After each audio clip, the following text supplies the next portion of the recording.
Hello दोस्तों। आज हम पढ़ेंगे Wiedemann French law. Solid state physics का ये एक टॉपिक है। चलिए स्टार्ट करते हैं। डेफिनेशन से स्टार्ट करेंगे। Definition: ratio of thermal conductivity of material and electrical conductivity of material is directly relative to temperature. यानी किसी भी मटेरियल का थर्मल कंडक्टिविटी और इलेक्ट्रिकल कंडक्टिविटी वो उसके टेम्परेचर से रिलेट करता है। ठीक है, ये हुआ इसका डेफिनेशन। फिर नेक्स्ट बात करते हैं इंट्रोडक्शन की। इंट्रोडक्शन में हम ये बताएंगे कि विडमैन फ्रेंच लॉ, ठीक है, ये जो लॉ है ये एक फंडामेंटल लॉ है फिजिक्स के लिए। ये एक फंडामेंटल लॉ है, ये नहीं, ये एक बेस की तरह काम करता है। ठीक है, ये लॉ 1835 में दिया गया था गस्तव विडमैन और रुडोल्फ फ्रेंच के द्वारा। ये लॉ 1835 में गस्तव विडमैन और रुडोल्फ फ्रेंच के द्वारा दिया गया था। ठीक, अब इसको आगे हम देखते हैं।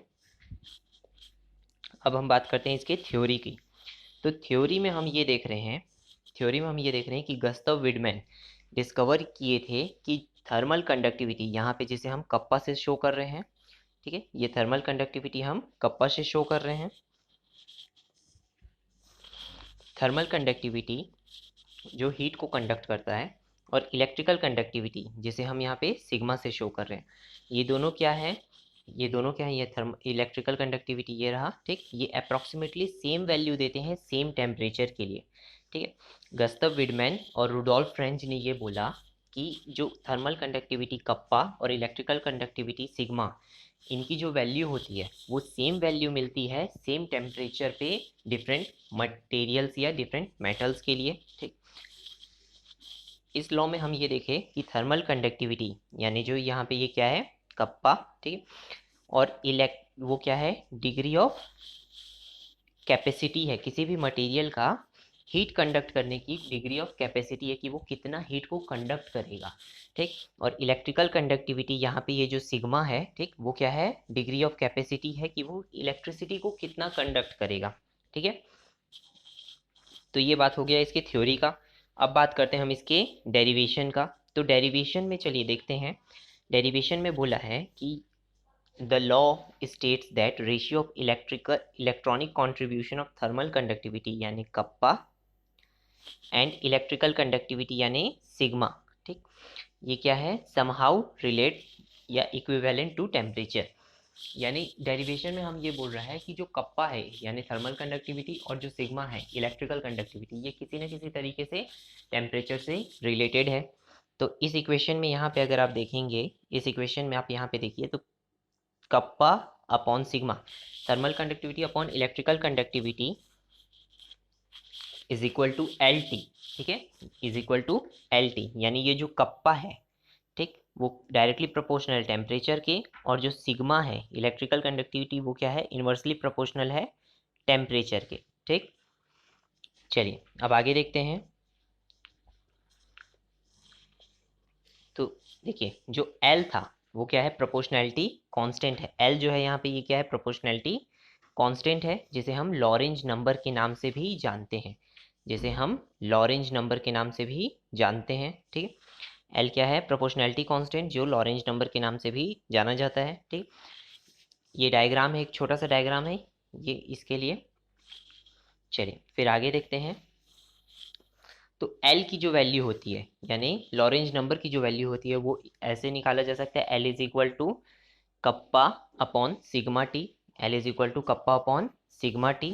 ठीक है, जो इसकी अप्रॉक्स एक वैल्यू जो होती है वो होती है 2.44 इंटू 10⁻⁸ डब्ल्यू ओम के स्क्वायर इनवर्स। ठीक है, चलिए फिर आगे देखते हैं। तो ये जो रिलेशन होता है, ठीक, the relation between thermal and electrical conductivity is based on the fact that heat and electrical movement involves freely moving electrons in metal।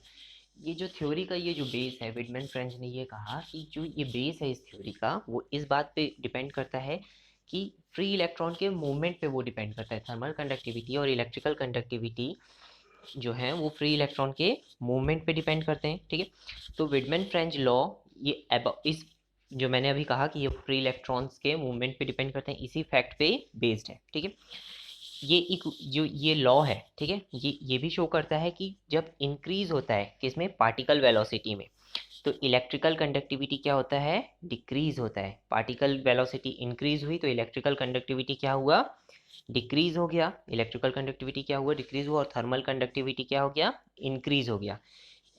किसके साथ, पार्टिकल वेलोसिटी के साथ क्या हो गया, थर्मल कंडक्टिविटी डिक्रीज हो गया। ठीक है, चलिए, यानी क्या हो रहा है, जब पार्टिकल्स का मूवमेंट हो रहा है, एटम्स का मूवमेंट हो रहा है, वो वाइब्रेट कर रहे हैं, तो वो क्या हो रहा है, थर्मल कंडक्टिविटी को इंक्रीज कर दे रहा है, लेकिन इलेक्ट्रिकल कंडक्टिविटी को क्या कर रहा है, डिक्रीज कर दे रहा है। मैंने पहले ही बताया था कि जो सिग्मा था इलेक्ट्रिकल कंडक्टिविटी टेम्परेचर के इन्वर्सली प्रोपोर्शनल था, लेकिन थर्मल कंडक्टिविटी के डायरेक्टली प्रोपोर्शनल था। ठीक है, चलिए अब बात करते हैं इसकी लिमिटेशन की, इस लॉ की लिमिटेशंस क्या थी। ठीक है, इतने अच्छे लॉ की भी लिमिटेशंस हैं। देखिए, तो पहला जो लिमिटेशन है कि जो एल की वैल्यू है, यानी लॉरेंज नंबर की जो वैल्यू है, वो क्या होगी, सेम नहीं होगी।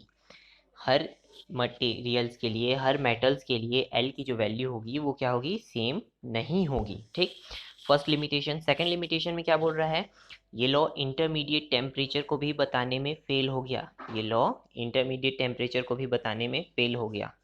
ठीक है, फिर क्या बोला है थर्ड पॉइंट में, टेम the temperature decreases as both kappa and sigma increases in pure metal.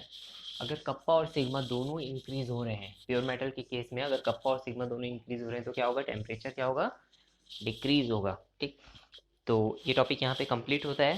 Hope ये वीडियो आपको पसंद आया हो, ये आपके लिए हेल्पफुल हो। तो मेरे चैनल को लाइक, शेयर एंड सब्सक्राइब करें। Thank you.